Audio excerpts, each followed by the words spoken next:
Hello, welcome back to another episode of Dos Hermanitas in a Pod.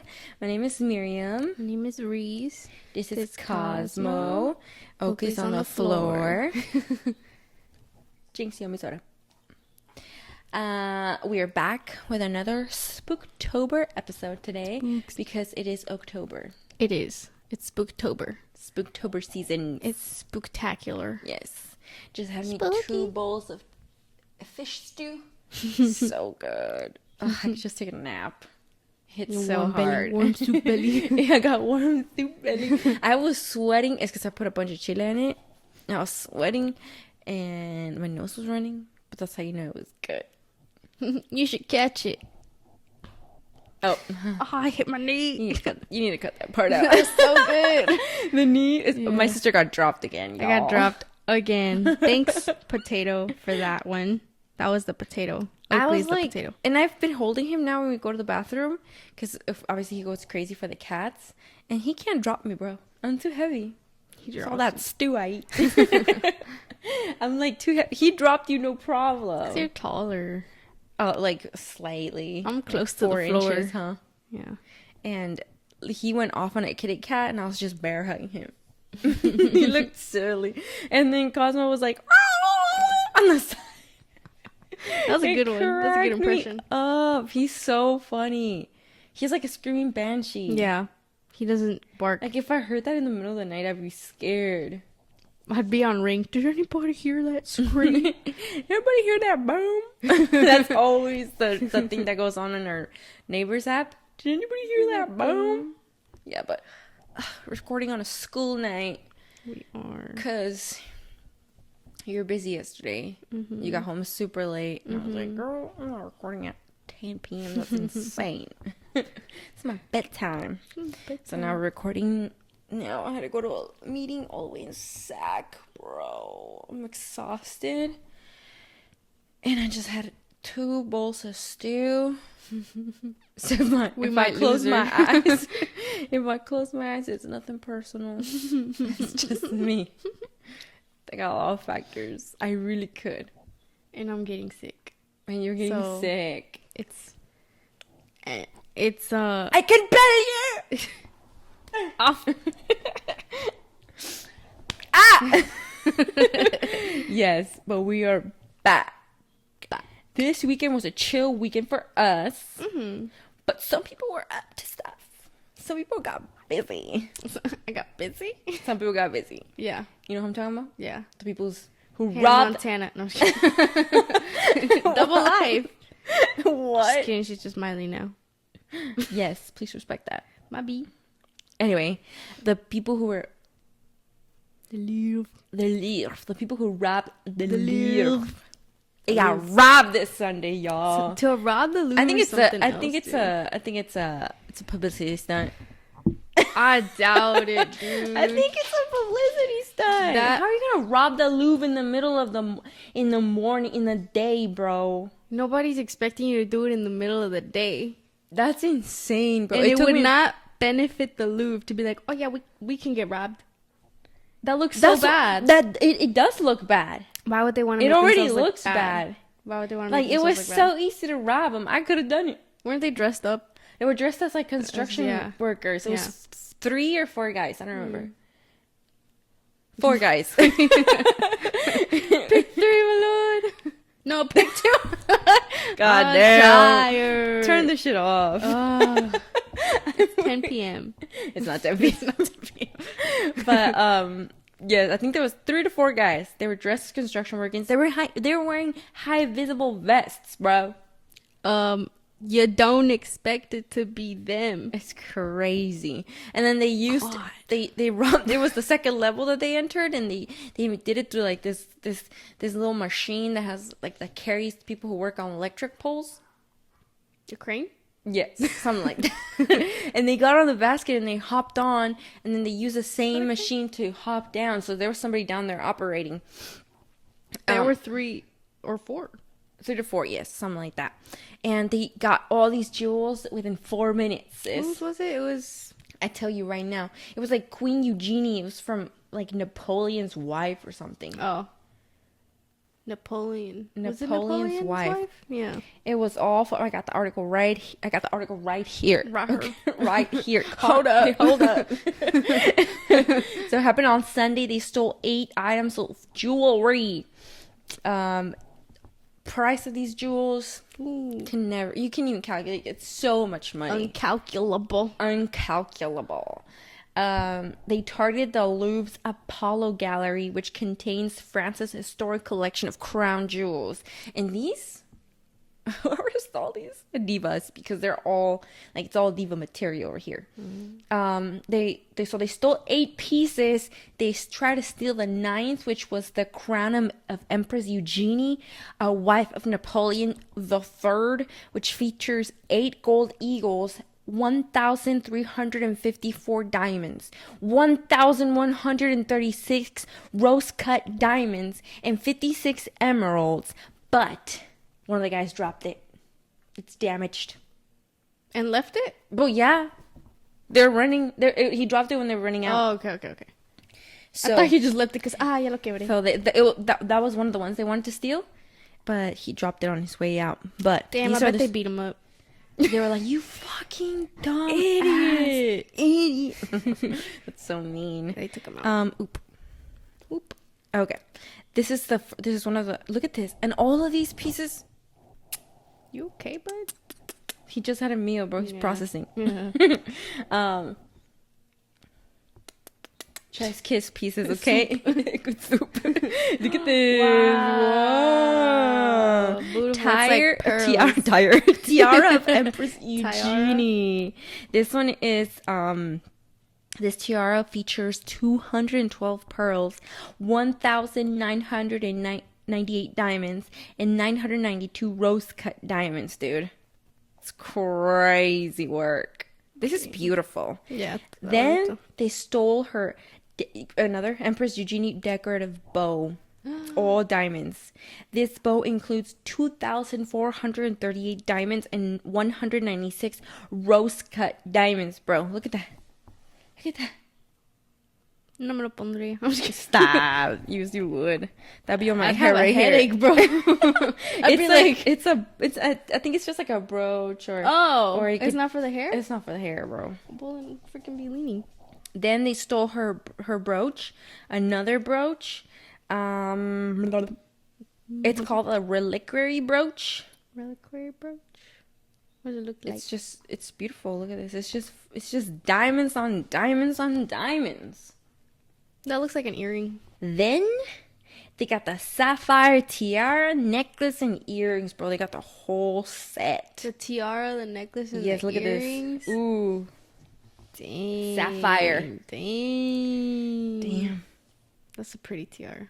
Includes 24 Ceylon sapphires and 1,083 diamonds, as well as a necklace that includes 8 sapphires surrounded by diamonds and intricate gold settings, and a pair of sapphire earrings. Oh, sorry. They only took the earrings, my bad. But this is the set. And they only took the earrings. Why would... Okay. Then they did take parts of Napoleon's emerald gift set. Look at this thing, bro. It's disgusting. They took parts of that? I don't know if they took the whole thing. It says they took parts. They might have... Probably just the earrings. The necklace. That's a The nice necklace includes 32 emeralds, both pearl and losange shaped, as well as 1,138 diamonds. So they went specific. Also, the Louvre set includes a pair of emerald. Yeah, they went specifically for Lady Eugenia. Yeah. Hey, you and think they have a buyer? That's what people are saying. Like, either they stole it for themselves. Two theories here. They stole it for them. They break it up. Have you not seen Ocean's 11? Ocean's 12? Oh, yeah. I think so. With my girl Rihanna. I think I like a long time ago watched it. They stole it. First, the option is they stole it for themselves, and the pieces are already cut up, broken up, and they're trying to sell these in the black market, or some richy person commissioned them to steal this stuff, and they knew specifically the vibes that they wanted. That's why it was all stolen from this. And there was one big diamond that was super close to where they were. That diamond is worth a couple $100 million, and they didn't take it. So it's very specific. That's why they're saying, like, I don't think they stole it because for themselves. Otherwise, they would have taken that diamond that was worth within. And it's so easy to just with one diamond. It's huge. You just grab it, put it in your pocket. Easy to take and grab and run. And that would have been a good chunk of money. They could have just like grabbed the nearest thing. Yeah, I would just be like in the pockets. But, no. But they picked these very specific pieces. So most likely they believe somebody commissioned them to get it for them.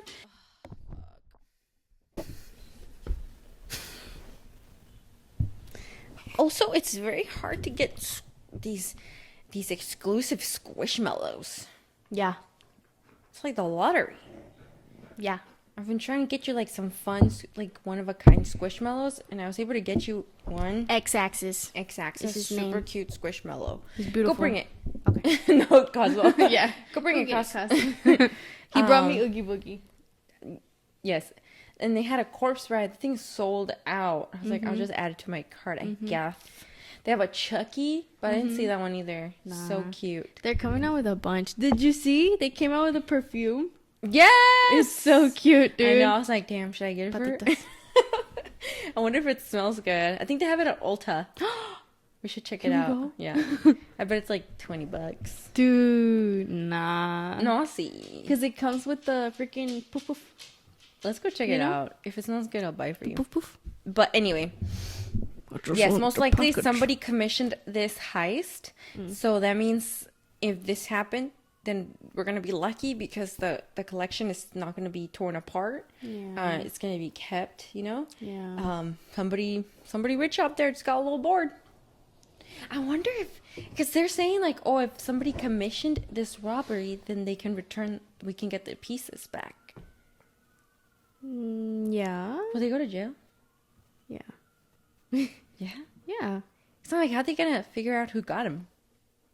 They're probably, the thing is, either they get caught, you go to jail, that's how you get the pieces back. But those guys are going to go to jail. What about the rich person that commissioned them? Probably not. You think so? Unless they give them up.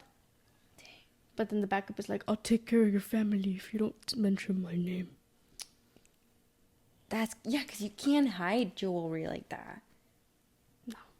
If it's for a rich person. You can't wear it. No, it's more of a, oh yeah, I own it. It's my trinket. You don't wear it. You don't wear it. Yeah. It's like when you get a freaking signed baseball, you're not going to use it. But you have it in a little box. I'd be in my room like, yes, mother. It's like a power thing. It's like, yes, I'd be in my Ed Gein voice, but instead of wearing skins, I'd be wearing the jewels. Oh my god. No disrespect. Have you seen? You didn't want to watch Ed Gein, but that show, that was really good, sis. You should watch it. No. I wanted to tell you about that for Spooktober, but it was too much for you, apparently. You're a little baby. I don't like stuff like that. He's a complicated human being, sis. Anyway, that was crazy. Somebody was like, finally, something interesting is happening. Oh, with the heist? Yeah. Bro. And then everybody's like, this reminds me of Lupin. You told me about that show. Yeah, it's on Netflix. Yeah. I haven't seen it, though. It's a show in French. It's about this guy who basically, he's very, very smart. He read a book where they kind of describe, as a kid, he read this book where they kind of describe a museum heist, the Louvre. And he plans this whole heist on how he's going to get this item out. Dang. And he gets basically builds his team. And he has a son. I'll watch it. Yeah. I think I tried to watch it, but I was so busy that I couldn't sit down and read the subtitles. So I never continued. But I am not busy anymore. I'm just kidding. I'm still busy, but I can make some time to watch it. It sounds interesting. I like those. You should watch it. I stopped watching it, I think, because I was in college. I just didn't have time. You were busy. Yeah. Okay, I'll give it a go. But, yeah, that's crazy, huh? I would, dude. I mean, if they did it for someone, if I was the robber, I'd be stressed. For a while, for a while, you'd have to disappear. Yeah. leave. Like, I'm sure they got a completely good chunk of money, though. That's what I was about to say. They're probably taking, if they commissioned it for someone, commissioned it. If they stole it for If someone. someone commissioned to do that. Yeah. If someone hired them to do it, then they're taken care of, right? That's crazy. If they did it for themselves, they still have a lot of work to do. Yeah, they have to break up the pieces. Also, well, I don't know how the black market for stolen jewels looks like, but I bet these are very recognizable pieces, and I'd be scared to buy it off of someone because, they know, like, ooh, I know where these pieces are from, right? Mm-hmm. And this is all over the news. This is all over the world news. And if you suddenly go buy a big old sapphire or Ceylon, whatever that blue gem is, sus. When my wife comes out with a big old thing. Like, come on now. Who knows why, dude? Who knows what their plan is? Or if they'll ever get the pieces back. Let's see what happens. This is giving Kim Kardashian heist level. This reminded me of it. I think it happened in Paris too, huh? I think so. That's why. Did they stole her jewels? No, they stole her engagement ring. Let me go see. Yeah. Mm-hmm. Isn't this where the Pink Panthers are? Was it in Paris, or was that somewhere here? It's a group of thieves also. Oh, I was like, the movie The Pink Panthers. No. It was a group of thieves also. I didn't know that. They were called the Pink Panthers. I don't think they ever found any of them. Was it ladies? I don't know. Copyright. Maybe it was them. Maybe it was three. It was three of the Pink Panthers. Pink Panthers went rogue. Maybe 3 of them. All three. Anyway, besides that, I wanted to tell you today about Mount Everest because it's a Spooktober episode. If there's a place that is haunted, it is Mount Everest because so many people have unfortunately perished there. Mm-hmm. Okay? Mm-hmm. So, this weekend what I did, I watched Mount Everest documentaries and I read Mount Everest topics online. Okay? So, I'm going to tell you more about that. Okay? And I have my judgments. You have your thoughts and I have my thoughts. Mm-hmm. Ooh, big ass moth just Stop, tried to. Bro. A moth. The windows are open and it's dark outside. Don't do that. I get scared. We're talking about Mount Everest. Spook. Oh yeah, she's about to pop out the window. Chill. Anyway, Mount Everest. I do. Lies on the border between Nepal and the Tibet Autonomous Region of China. Mm-hmm. It is the highest mountain in the world, dude. What was the tallest mountain before Mount Everest was discovered? I don't know. Mount Everest. It just wasn't discovered. You've never heard that joke, dumb, bro? You've never heard that joke? Oh, bro, you're so dumb for that. Nate! Oh my god. You're gonna jail, dude. I'm walking out. I give up on this. Anyway, it is the tallest mountain in the world, and hundreds and hundreds of people every year pay thousands of dollars. You're talking anywhere from, let me tell you something. Anywhere between $33,000 up to $120,000+ to climb this mountain. Okay, you're talking gear, you're talking plane tickets, you're talking most people are going through like an expedition.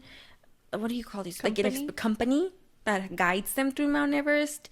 So all of this is what they're... Also, the level of comfort that they want to experience while climbing this mountain equals the amount of money that they're going to pay to climb Mount Everest, okay?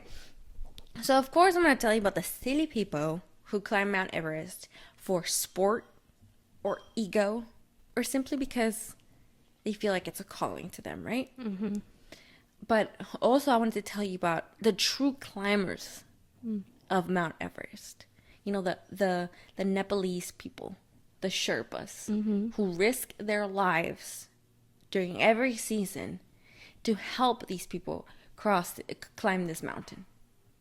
And without these people, all the tourists that come out and to climb this mountain wouldn't be able to do it. Mm-mm.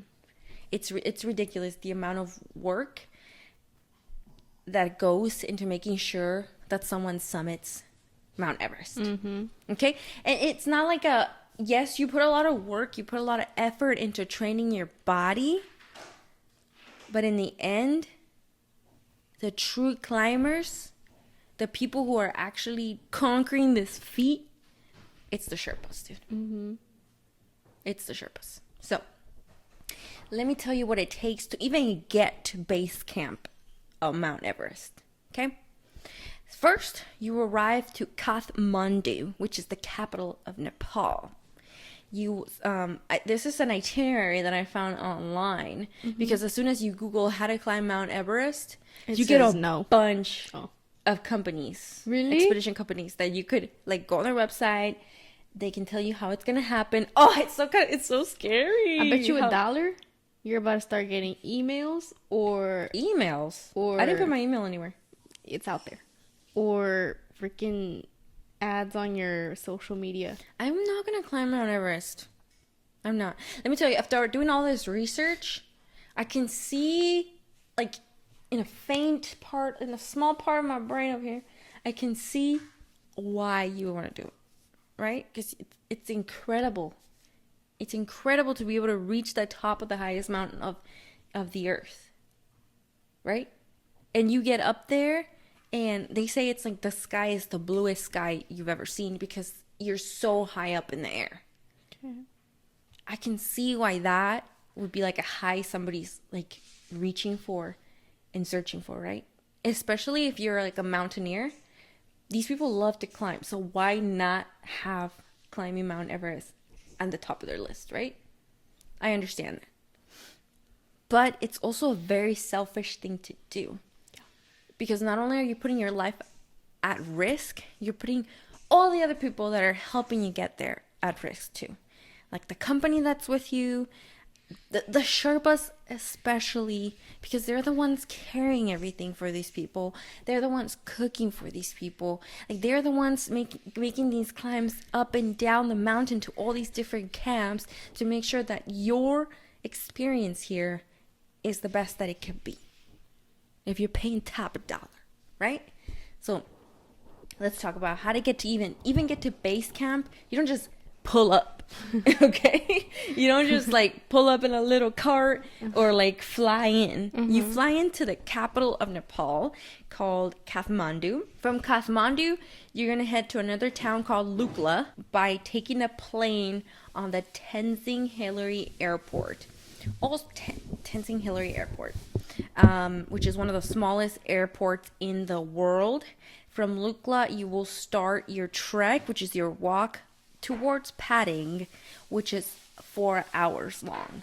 Like these are multiple hikes that you're going on. This airport is named in honor of Edmund Hillary and Tenzing Norgay, who were the first people to summit Mount Everest. Wow. This was 72 years ago.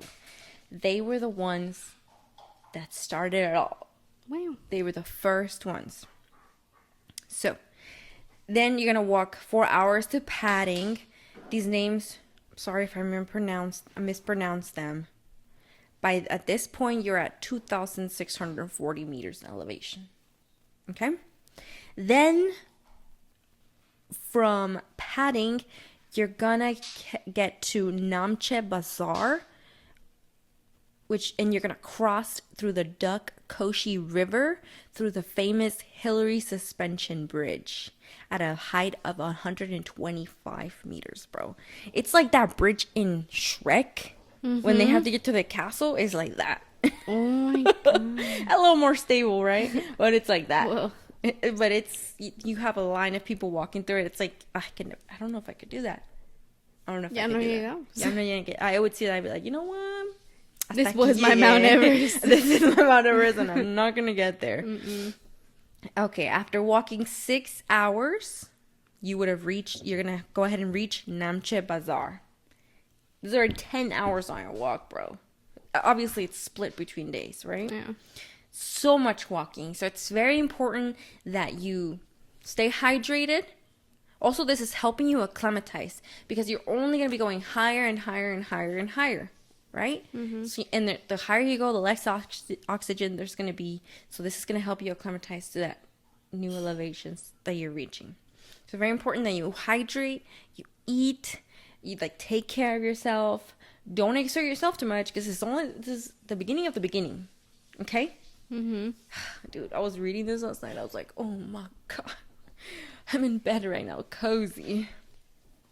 Okay. Once you reach Namche Bazaar, you're going to start your trek toward Tengboche, which is now going to be 3,800 meters in elevation.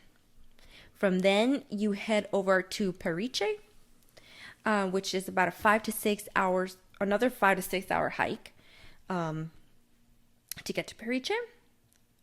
From Periche, you will trek to Labuche, which is another 4 to 5 hours. And in all these destinations that you're heading to, there's hotels that you could stay at, guest houses that you could stay at, because there's towns up in these high elevations. They're small. They tend to get smaller as you go up, but there's people living up there, sis, in the mountain. Yeah. They're from there. They're from, like, these people grow up in that high altitude. They're used to it. They're used to it. Yeah. And then they have all these tourists passing by, right?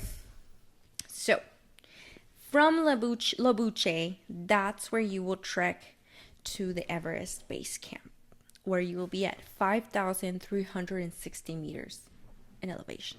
Okay? So, do you see that? That's a lot of walking, my friend. Yep. That walk from Labuche to Everest base camp is about 7 to 8 hours. Gosh. Got it? Gosh darn. Yeah, got it? I feel like I would do that. Just the hike to base camp. Okay. I wouldn't climb Mount Everest, but I feel like that's a good climb where you can feel accomplished. You'd be like, you know what? I made it to the base of Mount Everest. You're doing that bridge? I'm gonna do the bridge. You're gonna do the bridge? I'm gonna do the bridge. Don't make that face. Do you? Do you what? Do you? What? Do you? Oh, do you? Yeah. You do you, boo. You do you. That's what you're saying to me? I feel like that's a huge accomplishment, Ian, just to get to base camp, right? I'm not going. You're not going? Well, that's all I do because, that's just work that you do yourself. There are still Sherpas, though, carrying stuff up the hill. But most of that work can be done just by yourself. You're not risking anyone's life by making them climb up Mount Everest 10 times to get your stuff up there, right? So I feel like that within itself, you get to see Mount Everest from a distance. You get beautiful scenery. You get to experience the culture, stay in different towns. It's a nice little hike trip. I don't see anything wrong with that. I'd rather do other stuff. I'm weak. I would not. I don't need to see Mount Everest. Mount Everest, they got shit on me. Like, I mean, I feel like I would want to, it would be cool to see it from the bottom. Honestly, I mean, it's just like a hike. It's just a hike. I got other things I would rather see. Mount Everest is cool, though. I would want to see it. I Yeah. feel like I would do that, but I really have to be in the mindset to want to do that. So you want to see it? I would if the chance is there, if someone's like, hey, I'm going to Mount Everest, you want to join me? But I'm only going to the base camp. I'd be like, I'm down. Okay. I'm down. I think it's just that there's other things I'd rather see. Like what? The Northern Lights.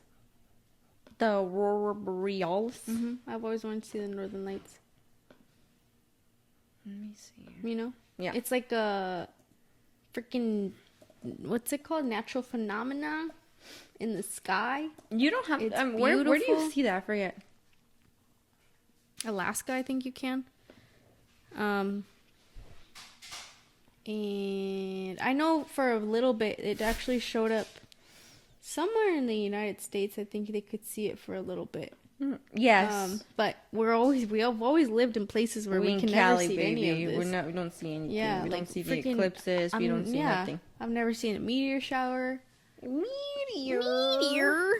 So once you get to Mount Everest base camp, you still gotta hike. You still gotta climb. At this point, you're not gonna be walking. You're gonna be climbing. Mm-hmm. So you're trying to summit Mount Everest. The best times to try and climb Mount Everest are gonna be between April and May, and October and November. Those are the best times. April and May, because you're getting to spring, and then in October, November, there's not a lot of storms happening. How long does it take? It can take anywhere from 66 days or 2 to 3 months to climb Mount Everest. Because you don't just get to base camp and start climbing. No, yeah. You're at base camp for a couple of days. Yeah. You're acclimatizing because you're at a very high altitude at that point. Yeah. You're 17,716 feet in altitude at base camp, dude. So you're there, and once you get to base camp, you're also like practicing how to like climb on the ropes in the ice. If you're using an expedition company, they're showing you like how we're gonna climb, how you're gonna use your equipment, all that stuff. So, there are 4 camps.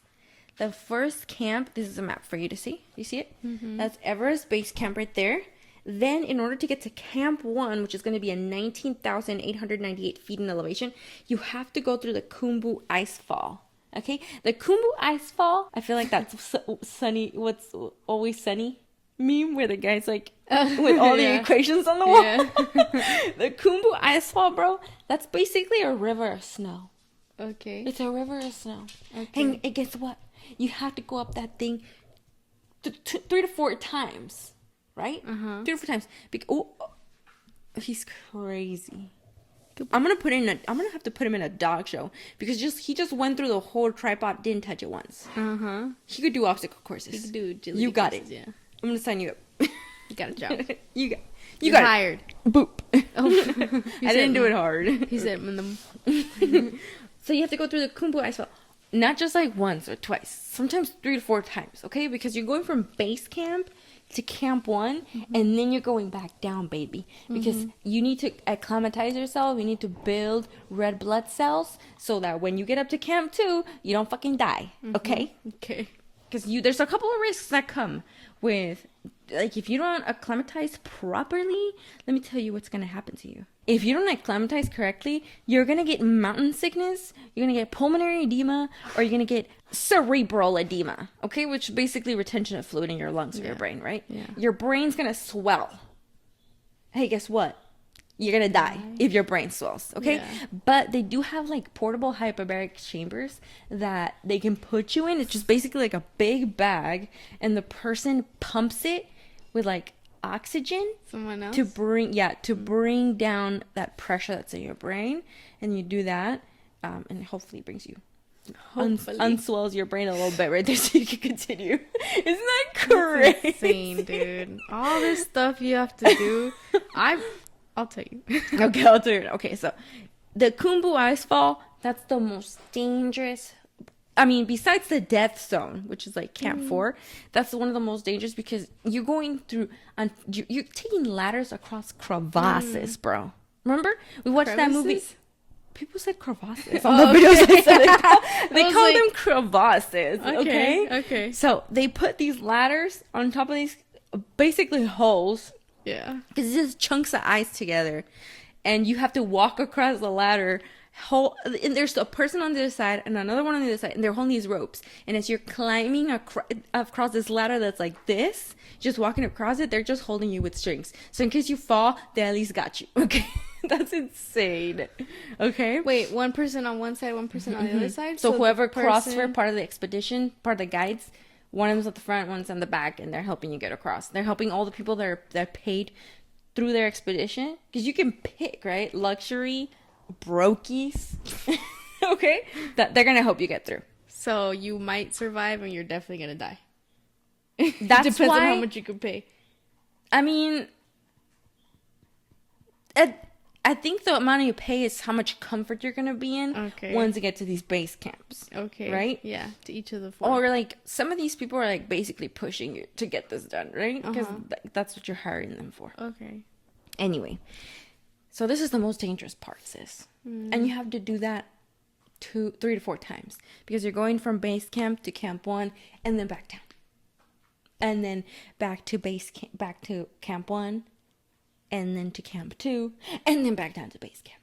And repeat until you get to 4, down, and then back up to Everest, to summit Mount Everest. That's insane. Okay, this is to acclimatize so you don't freaking die. Yeah. Okay, so this is where one of the documentaries that I watch comes in. It's called Sherpa.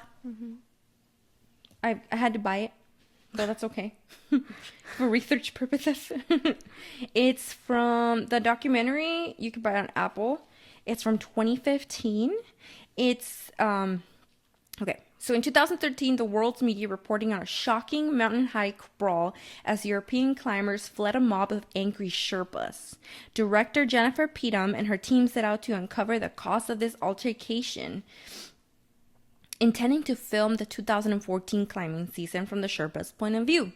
Instead, they captured Everest's greatest tragedy when a huge block of ice crashed down onto the climbing route, killing 16 Sherpas.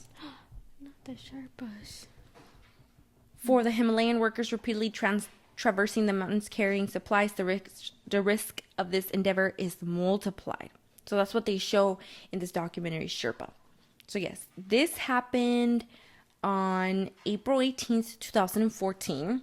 Like we said, the documentary was there. The people filming the documentary were just there to capture what that season was going to look like, right? And they're focusing on one specific Sherpa. Sorry, I don't remember his name. And the company that he's working for. This specific Sherpa, his family, they beg him, please don't climb Mount Everest anymore. That year, 2014, was going to be his 22nd summit. He was going to be one of the people that summit, it was going to be a world record for him, right? See, this is what I'm saying.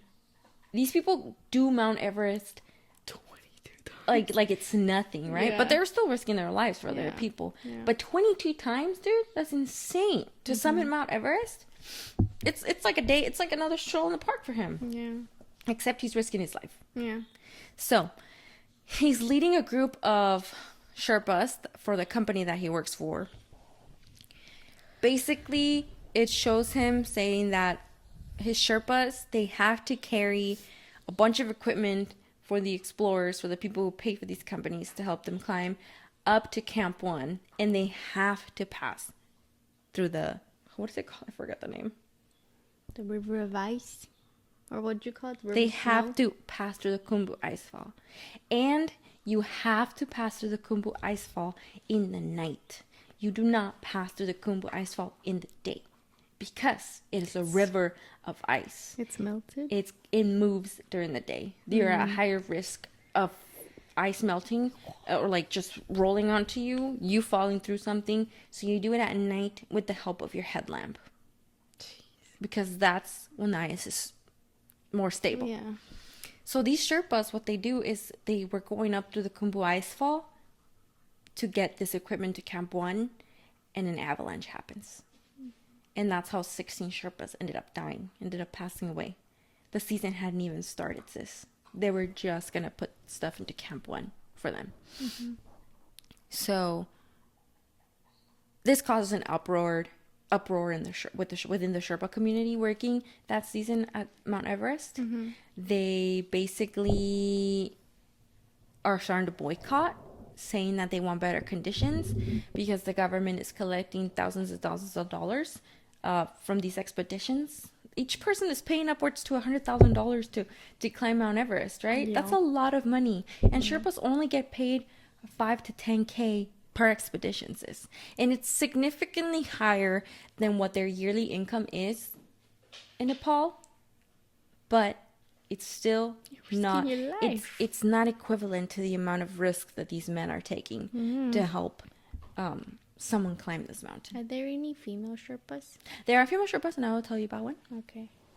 But so basically they're boycotting. They're saying like we don't want to continue, like we need to respect. And in the film you can see as the helicopters, because they do rescue a couple of them that are badly hurt but still alive, but 16 of them pass, and at some point it just became a body recovery mission.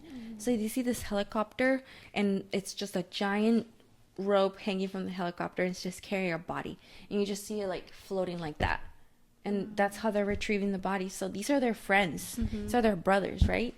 So they're, oh my god, Cosmo just smacked open. they're extremely hurt, like, and they're scared for their lives, you know? Yeah. They just lost 16 of their peers. This isn't like how do you just go back to, okay, let's continue the season when 16 of my peers just passed away in the beginning of it, right? So they're asking for better conditions. They're asking for fair compensation. The families of the deceased were only going to get like a couple $100 for the people that passed away. So they're asking for a better compensation for the families of these men who passed away. Some of them had just gotten married. One of them had just had a baby. The day that he got to base camp is the day that his wife gave birth. And they show the baby. He's so small, like fresh baby. Bro. And he's gone. It's crazy. So in the film you can see like all the people that paid for these expeditions saying like, we understand the risks that come with mountain climbing, but we like really want to continue. Is that okay? We really want to continue with this expedition. We really hope we can continue. I'm like, you understand? Are you serious? Like, people just died, and all you can think about is you making sure that you can get up to the mountain. That you can still do it. That you can still summit. These people just died putting supplies up there for you. Another thing that the Sherpas wanted to do was cancel the season out of respect for their peers, right? Yeah. So they bring out two government officials to come and talk to the Sherpas at base camp. Basically, the government takes no stand. They're just like, well, you guys can choose to do whatever you like.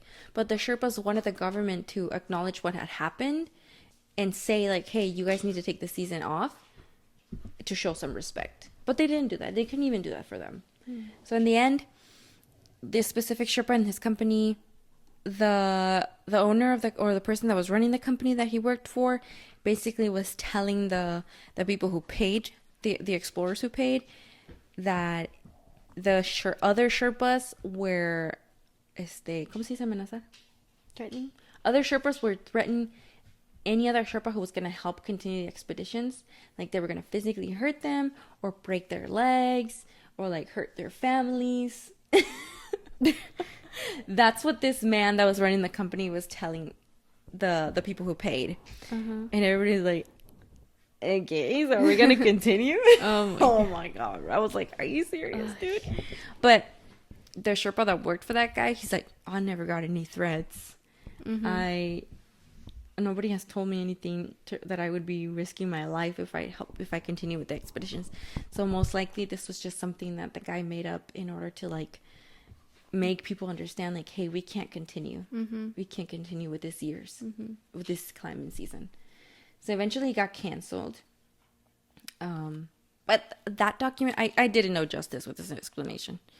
That documentary really shows the Sherpa side, and that they don't just see climbing Mount Everest as something to check off their bucket list, their budget, as something to check off their bucket list, or something to feed their ego, or something for you to be able to bring into conversation that, oh, I climbed Mount Everest at some dinner, right? Yeah. For them, like, they respect the mountain.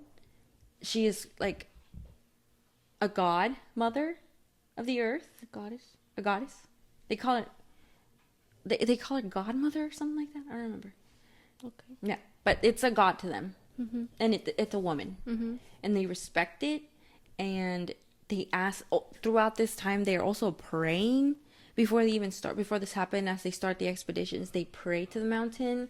They asked for it to be like kind to them, right? And they pray for themselves. They pray that, that I hope you could grow old. I hope that your beard grows old and gray like you one day. It's like, it was very, you can see that they know the risks that they're running. Yeah. And unfortunately, they have no other option because they need to feed their families. Yeah. And this is the best paying job that they can get there. So you really see the Sherpa side of the story. And of course, a lot of stuff is focused on the people that climb and what it was like for them. But it's the people behind the scenes that are really risking it all. Yeah. And this documentary, Sherpa, it really demonstrated that. So I highly, highly recommend that you guys watch that. Then, any questions about that one? I watched another one. This one is on Netflix that you can also watch. You can also watch on my iPad. Thanks. Thanks. This one is called The Mountain Queen, The Summits of Lakpa Sherpa. This one's on Netflix. Mm-hmm. This one talks about Lakpa, who is a Nepalese woman who was never given the chance to receive an education simply because she was a girl. And in her culture, she says they always look at the boys as the best of the best. And they get to go to school, and she was a girl, so she never got to do that. She was only able to help raise the brothers, the siblings, but she never got to go to school. And she knows, like, she's such like a free spirit, this lady. She's adventurous. You can just tell, like, she's been restrained due to the circumstances, just simply for being born a woman. But no matter like all the obstacles that she faced, she still is the woman that has climbed Mount Everest the most times. Really? Yes. Oh. So she started climbing Mount Everest, or working in Mount Everest, as part of an expedition group, and she was basically just one of the people that cooked for them. Okay. Yeah, But because there's the Sherpas, not only do they bring you your tea in the morning, they bring you your breakfast, like they cook for you. Like, it's insane the amount of work that these people do. And they're carrying all your stuff.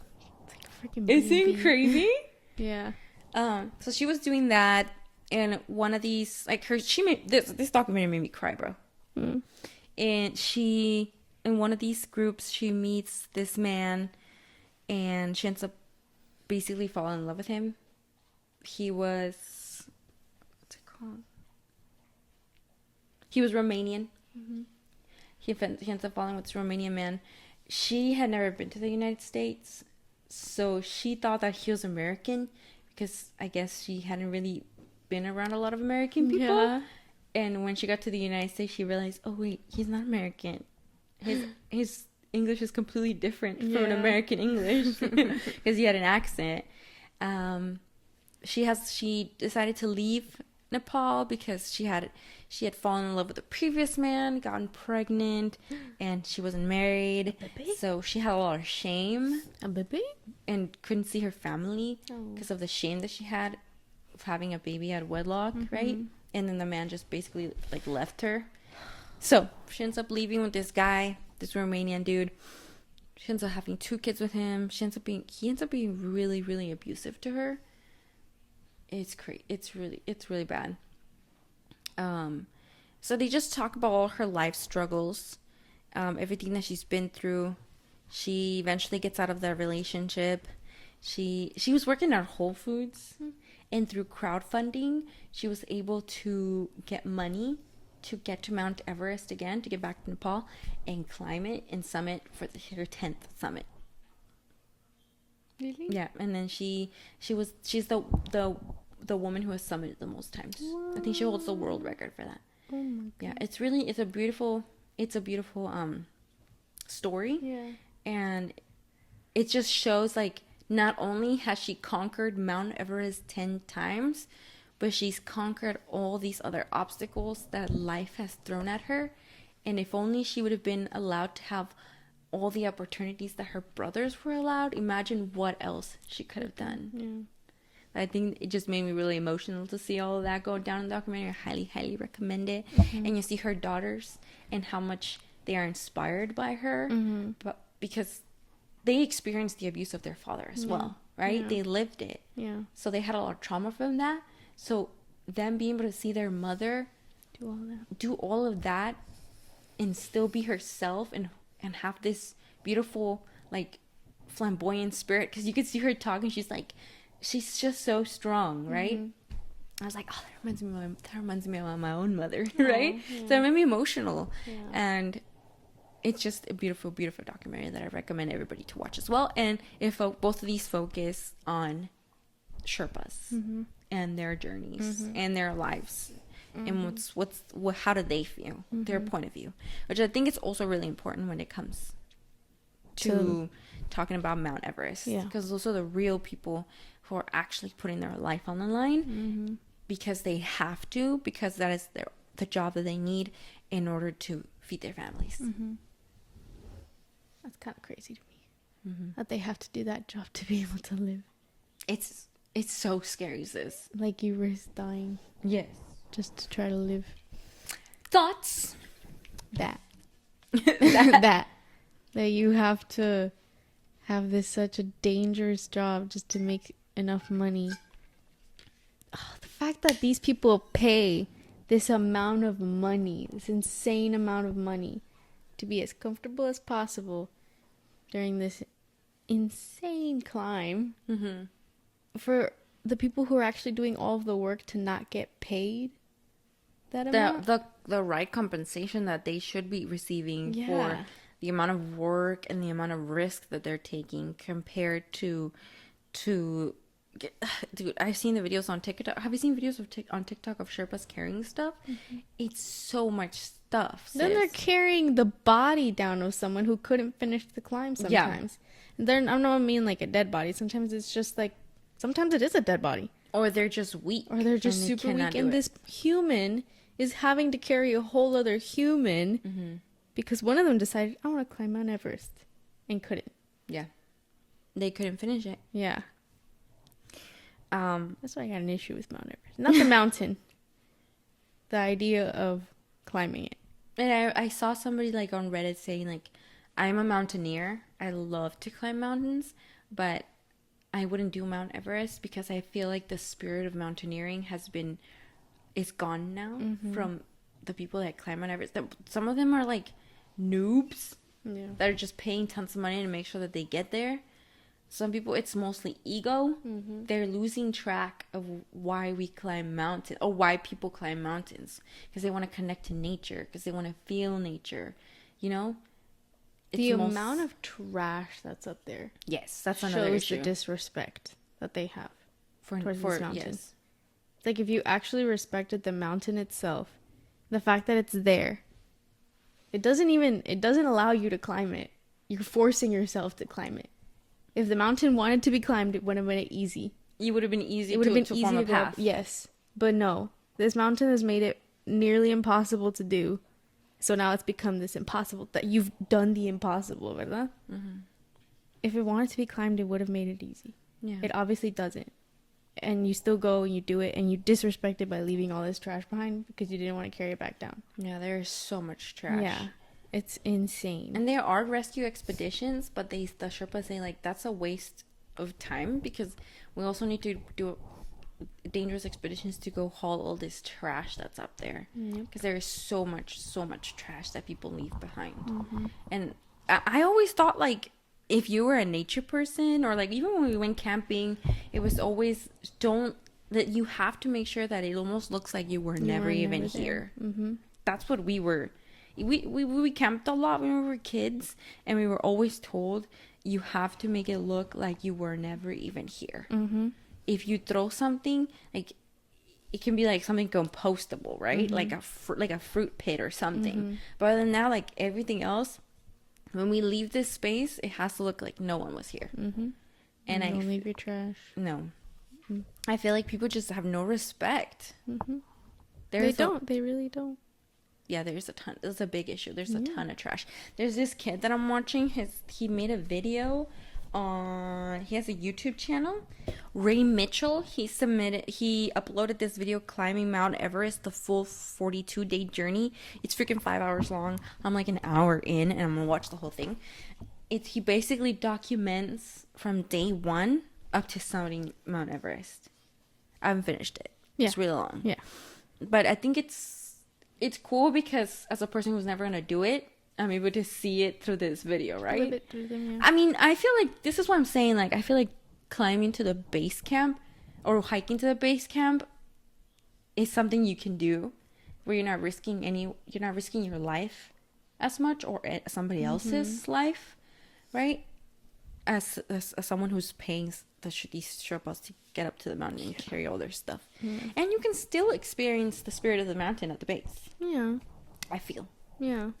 But yeah, this kid, he outlines day by day what it was like to climb Mount Everest.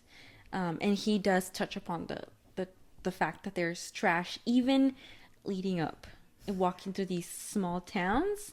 There's trash there too. And I'm like, that's so disrespectful. Yeah. That is so disrespectful. Yeah. It's one thing to want to climb a mountain. I don't know. It's one thing to want to climb a mountain, you know? To just because you're a mountaineer. A mountaineer, right? You respect it. You respect the journey. You respect the hard work that it takes. And you're hopefully willing to do it yourself, you know? And it's one other thing to want to climb Mount Everest because you want to be able to say, I've climbed Mount Everest. That's a whole other thing. It's like, that's the ego part of it. That's the, like, why do you want to say that? Like, what? Did you want to show that your body was able to do it? Go do a triathlon. Literally, that's hard stuff too. Yeah.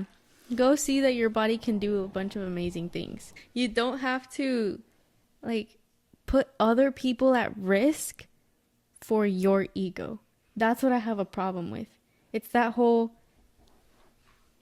because these people have their humanity intact, they're not willing to leave another human to die, right? But now they're risking their lives.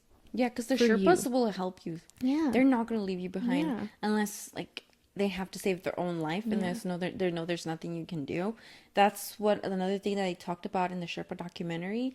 The guy who was running the expedition group, he was talking to his Sherpa, the one that we follow in this documentary, saying like, all those Sherpas who are revolting after the incident happening, they're ruining your reputation because you're no longer the servant Sherpa or the Sherpa who's always there to help us or doesn't mind doing the work for you.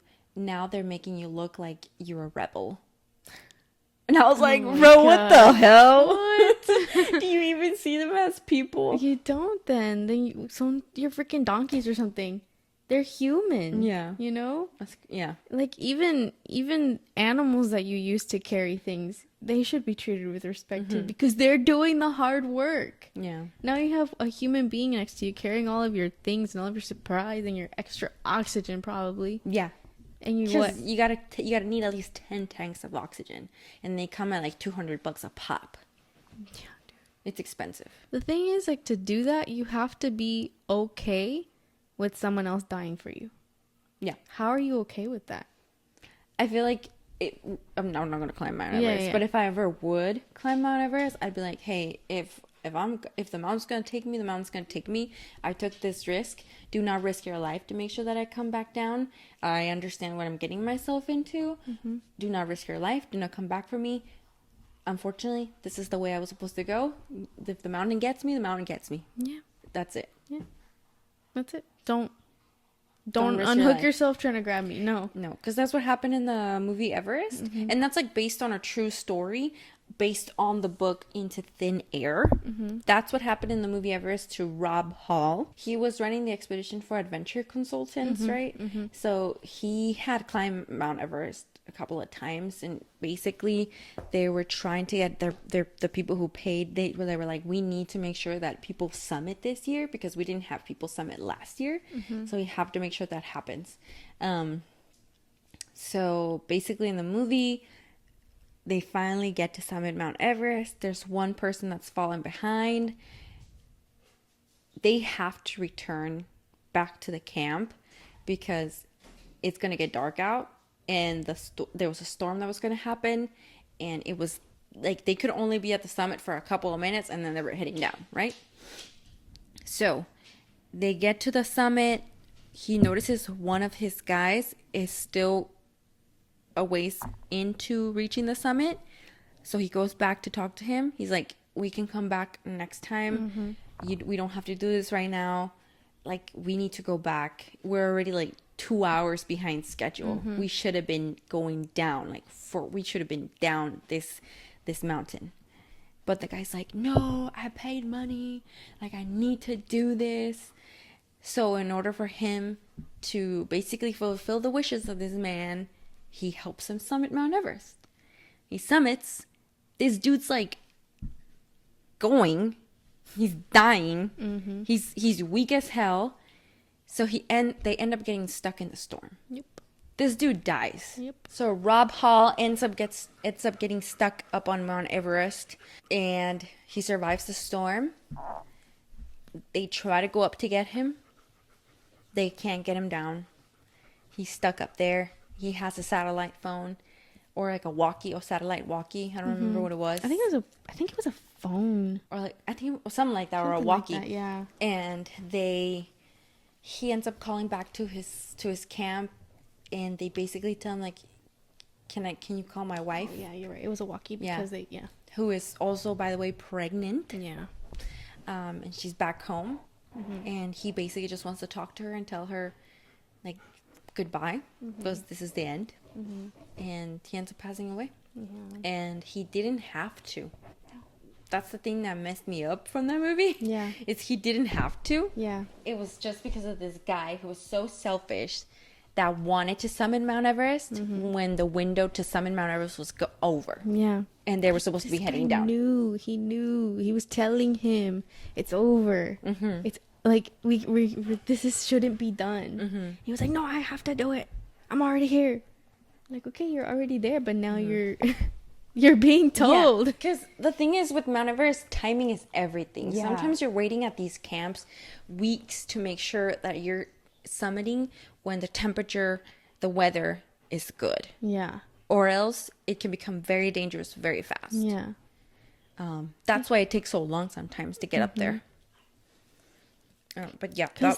It's a mountain. There's going to be storms and avalanches, and you never know, Yeah, and also you have to take into consideration the amount of people that are going to be up there, the lines the queue that you're going to be sitting on, just to summit, bro. Just to summit. That's why to get across those ladders. Yes. So, TLDR, don't climb Mount Everest unless you're willing to not risk somebody else's life. Yeah. Yeah. That's the thing. Yeah. There was also another person. Again, if you're willing to go and you understand and you accept that if something happens to you, no one has to help you. The problem there is people are most likely going to try. Yeah. Because they're humans, right? But then Oaks has opinions too. What do you want to say, Bubba? Yeah. He's breathing so hard. That's what brought up the death of this other climber, David Sharp. It brought up a lot of ethical dilemmas when it comes to climbing Mount Everest, because people have the mentality of every man for himself. So what happened with David Sharp is that he wanted to climb Mount Everest. This was his third attempt of climbing. It hadn't happened for the first 2 times. So he was like, this is the third time's the charm, he said, and I'm climbing. And he didn't. I think the thing is that he didn't want to use oxygen. He didn't want to use supplemental oxygen, which is what a lot of people end up having to do. Yeah. So we don't know if he actually summited the top of Mount Everest, but he started feeling really, really sick. And he ends up, there's a guy close to the summit called Green Boots. Oh, yes. Yes. He's one of the bodies that, also throughout the hike, you can see certain bodies that have died and are basically frozen there. And it's too dangerous to bring him down. So they're stuck up there. And they're like little reminders of what can happen if you're not careful while on your, or set your limits while on this climb. So basically, we don't know if David Sharp summited Mount Everest, but he started feeling really sick, and he sat next to the little cave that this person that goes by, well, people call it Green Boots because he's wearing green boots. Yeah. He sat next to him, and that's basically where he died.